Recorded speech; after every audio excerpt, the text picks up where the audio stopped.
Alright, so today will finally mark the historic day that I officially establish what will be known from this day forward as Pure Potentialism, a scientific discipline of philosophy, psychology, and spiritualism.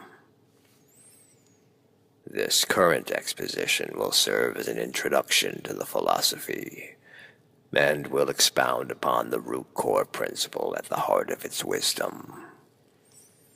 The foundation of pure potentialism is grounded in the absolute truth of awareness, the irrefutable fundamental default axiom of existence. The intent of this philosophy is to enlighten all consciousness from identification and restore the illumination of fundamental reality. This involves the formation and subsequent dissemination of a new premise about existence, and the concurrent development of a new updated description of reality, one that will replace the old outmoded one. Now, even though I am putting forth a seemingly new philosophy, in truth, it's really an impeccable reorganization, an efficient refinement of wisdom and insights that had their inception thousands and thousands of years ago. Pure potentialism is basically the meta-sage coming along thousands of years later, seeing the insidious state of mass ignorance and rampant delusion, and being rightfully disturbed, saying, "All right, enough of this, no more fucking around. We're gonna tell the truth about reality." So, while the implications of the philosophy are nothing new, the recent endeavors more symbolizing a modern rediscovery of an ancient truth that has been buried for a very long time, the methods of communicating this truth have continually evolved. Thus, our present imperative represents the modern reformulation and conveyance of it in a way more befitting of the most current circumstances.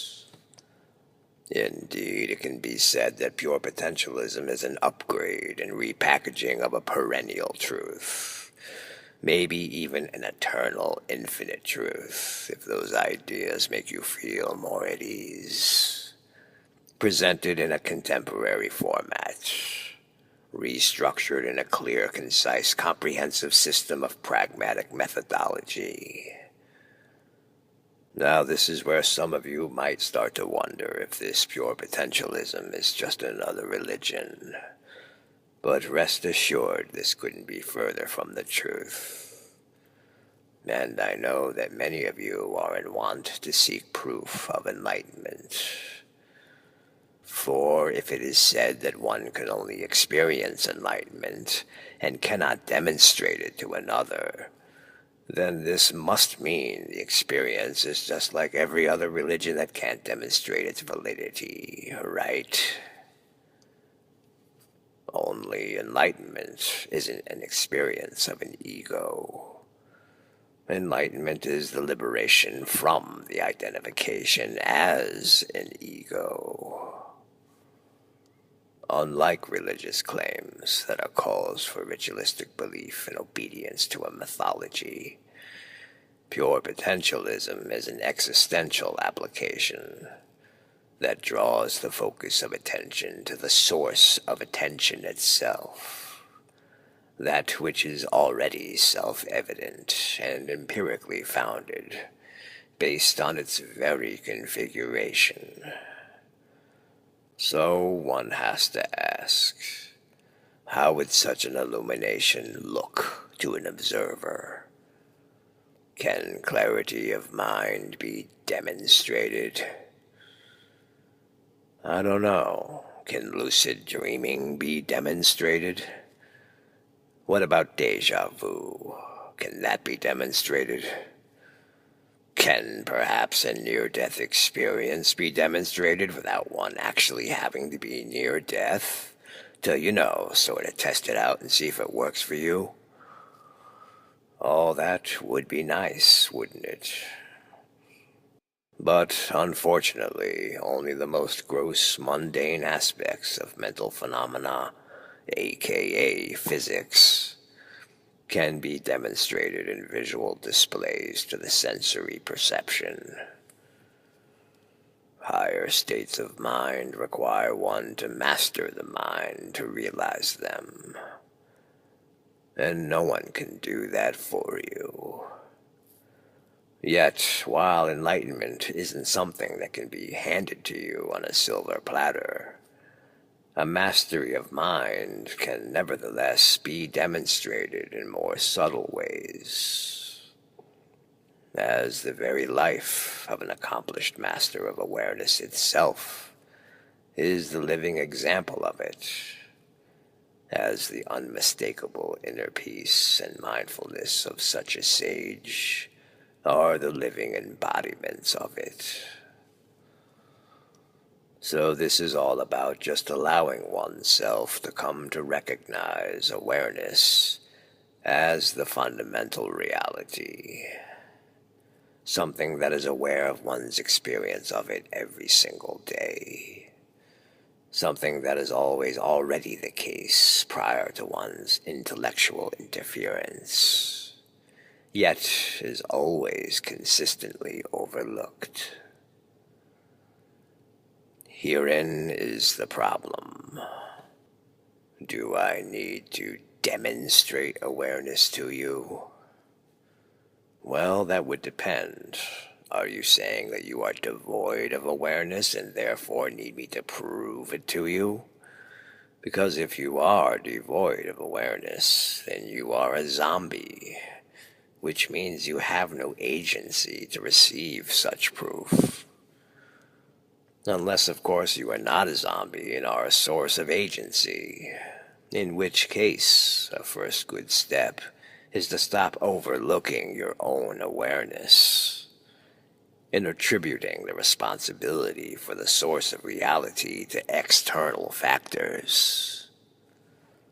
You will need to break this externalization conditioning and learn how to redirect the focus of your attention in order to become an initiate of pure potentialism. Meditation is one good practice for this. See, a clear, suggested, tangible method. Unlike prayer, which is just the voice in one's head begging for favors in an empty echo chamber, meditation is a technique for training the mind. A technique that would not be dismissed so flippantly if one understood the mental nature of reality. It's not only a technique, but also a means of test and experimentation with the reality of the mental state, of which qualifies meditation as scientific due to it being falsifiable. For the struggle and failure with meditation is quite common, as the practice does require great patience and the right type of focus.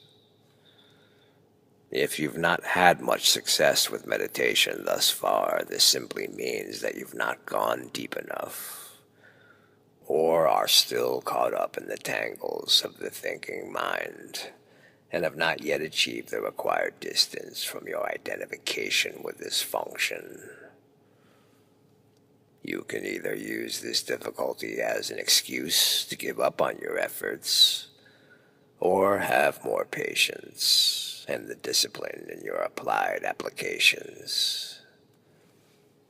This is where it becomes abundantly clear that the logical intellect with its reasonable rationality is of limiting utility.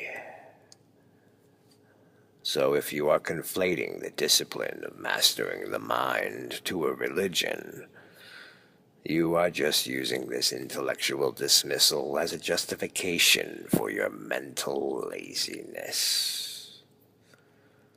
Pure potentialism is not a religion, as it will never ask you to believe, have faith, or worship anything.